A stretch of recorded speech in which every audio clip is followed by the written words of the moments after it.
Hello, hello, hello, and welcome back to Shiksha DaCosta. Today we're going to learn about collecting and graphing quadratic data. As part of this lesson, you're going to learn about the shape of the graph of a quadratic relation, and you're successful when you have collected data that can be represented as a quadratic relation from experiments or from secondary sources, and then graphed the data and drawn a curve of best fit with or without using technology. James starts a business and he tracks his revenue every 5 years. And after a while, he starts tracking it more frequently and he starts doing that every year. And you can see that his data is gathered for you in a table. It's also graphed for you. Can you use any of this information to find out how much did he earn? What was his revenue after 3 years? And what was his revenue after 25 years? Pause the video here and see if you can figure that out for yourself. Well, one of the ways you might tackle this is by recognizing that, hey, these sort of seem like they're heading in the same direction. So I wonder if I were to be able to draw a straight line that sort of represents his approximate revenue increase since he opened, that line might go something like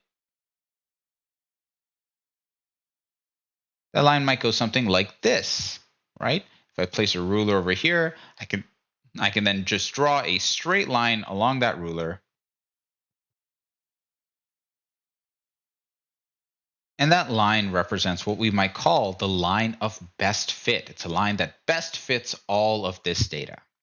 And we can use this line to estimate how much he earned after 3 years because we don't actually have that data, right? 3 years, we don't see a data point there.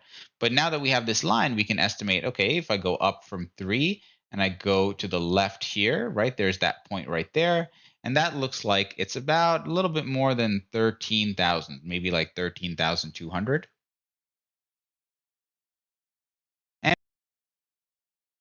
And very similarly, we can also do the same thing for him at 25 years. We can say, okay, here's 25. Let me go up from there. There's a point right there. And if I look at the revenue at that point, it looks like he's probably going to be earning just a little bit shy of 25,000, maybe $24,500. So this strategy is called using a line of best fit on a graph to estimate some values like that are in between two other points. We call that interpolating, or a value that's beyond all of the data points, and we call that extrapolating. In this investigation, I'm going to ask you to place a ruler upright. So something maybe like this, find a nice flat spot that it can be straight up. And then you want to record a video of yourself tossing an object. So take any object. In this case, I've shown this little ball here. And you might place your camera or your phone facing the ruler. You don't actually have to be in the shot yourself.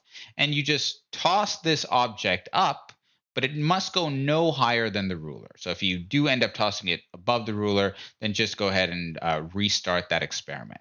It doesn't have to start at the bottom. The object can start anywhere as long as it does something like this. Okay, so it has to go all the way up, less than the maximum of the ruler, and then fall to the ground. And what you're going to do is use that video. So you're going to go back to that video and go to and just scroll back and forth along that video and use the timestamp on the video to record the height of this object at about 10 different times. And those times are going to vary depending on your experiment, right? You might start at 0. And for example, when I started at 0, my height was 3 centimeters. And then if I scan through my video, I'll find out that at 26 milliseconds, the height of my object was about 5.7 centimeters.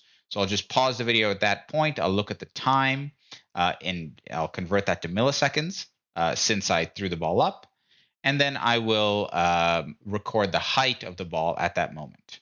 At 52 milliseconds, the ball was at 7.76 centimeters. At 78 milliseconds, it was at 9.15. And this is for me. And so on and so forth.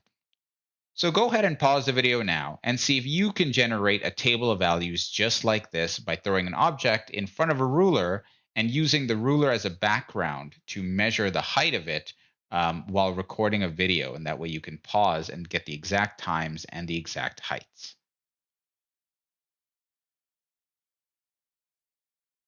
Now it's time for us to actually graph our data. And I've created a graph. My X scale is the time in milliseconds. And notice I've gone all the way up from 0 to just above my maximum value, which is 234. So I've gone all the way to 250. And then on my Y-axis, I've graphed the height in centimeters. And I've gone from 0 all the way up beyond my highest value. And in this case, the highest value is not 3.57.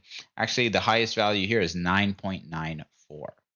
So let's start graphing here. So that's 0 and 3, the point would go right there. 26 and 5.71 would be about here, right? That's about 25, so just a little bit past there. And then this would be about 6, so a little bit lower than that.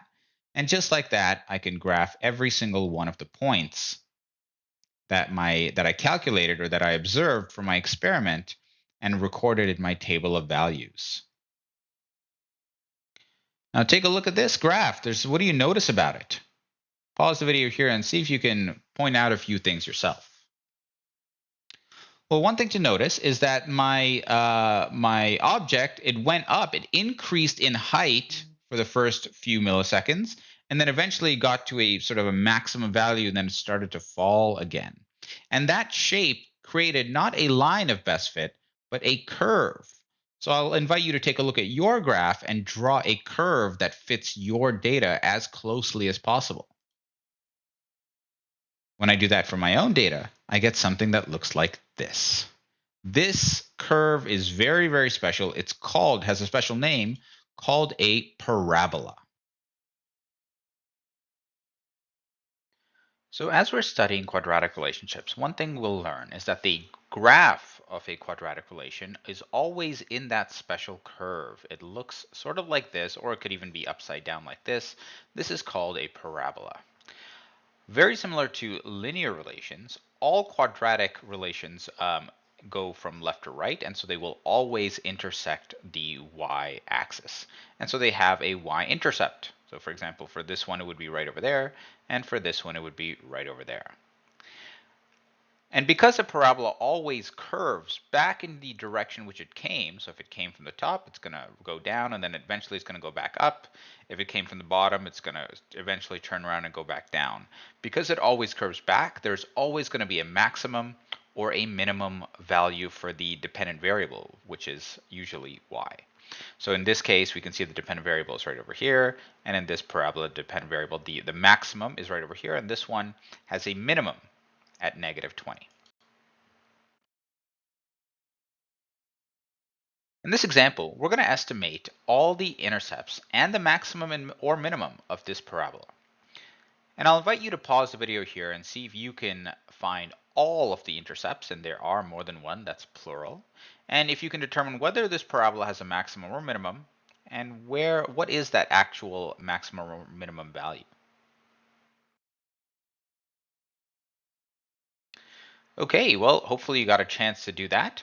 Looking at this parabola, the intercepts are any places where it goes through an axis. And of course, it goes through the x-axis 2 times, once here and once over here. So the x-intercepts are -4 and 2. It also goes through the y-axis right over here. And so its y-intercept looks like it's about -13. And finally, this quadratic relation, this graph, this parabola seems to have a minimum value. The lowest point of y, where it reaches, is all the way down here.